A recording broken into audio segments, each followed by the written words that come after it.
Hello everyone, hope you're all doing well. Today I want to dive back into creating meaningful content for you, exploring themes that resonate deeply.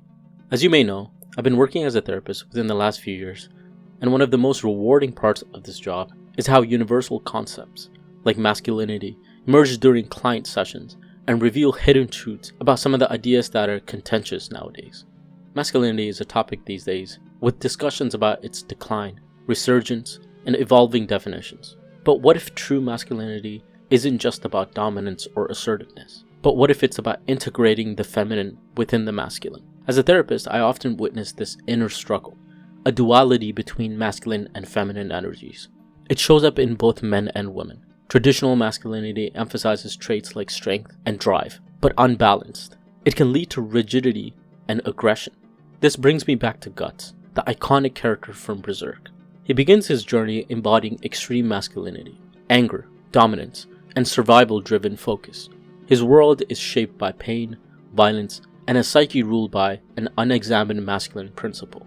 However, Guts' journey is more than external battles. Through his relationship with Casca, he encounters the feminine, compassion, vulnerability, and care. Initially, these qualities change his worldview, but they become essential to growth. This integration doesn't weaken him, it strengthens him. By embracing these qualities, Guts evolves beyond the hypermasculine archetype, into someone whole and grounded. His transformation is a lesson in balancing power with empathy, direction with reflection.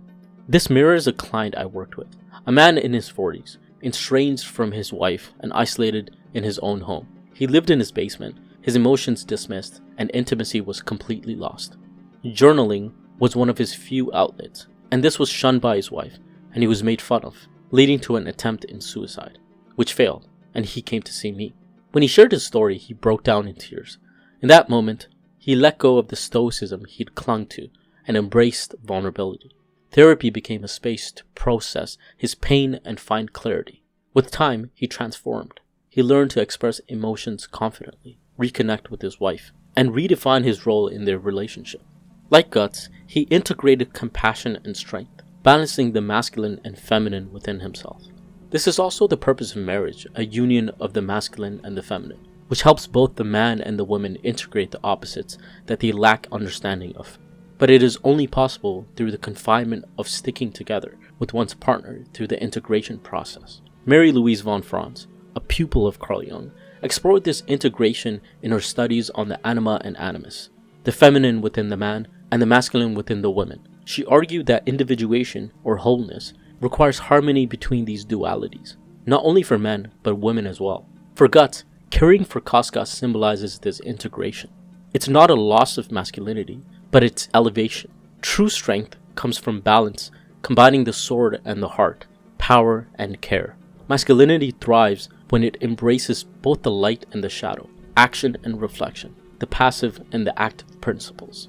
Leading too far into their extremes creates an imbalance, leading to anxiety, depression, and stagnation. You can even say the aspects of being depressed is the extremes of the lack of control of the feminine archetype, or the animus. Like Guts, our journey is about more than survival, or what is natural to our biology as men. It's about finding wholeness, embracing vulnerability, and evolving. The truth of masculinity is not binary, but rather a continuous battle of the balance and integration of the feminine, which has been man's struggle since birth. Thank you for watching, and let me know in the comments what masculinity means to you in today's world. And as always, take care everyone.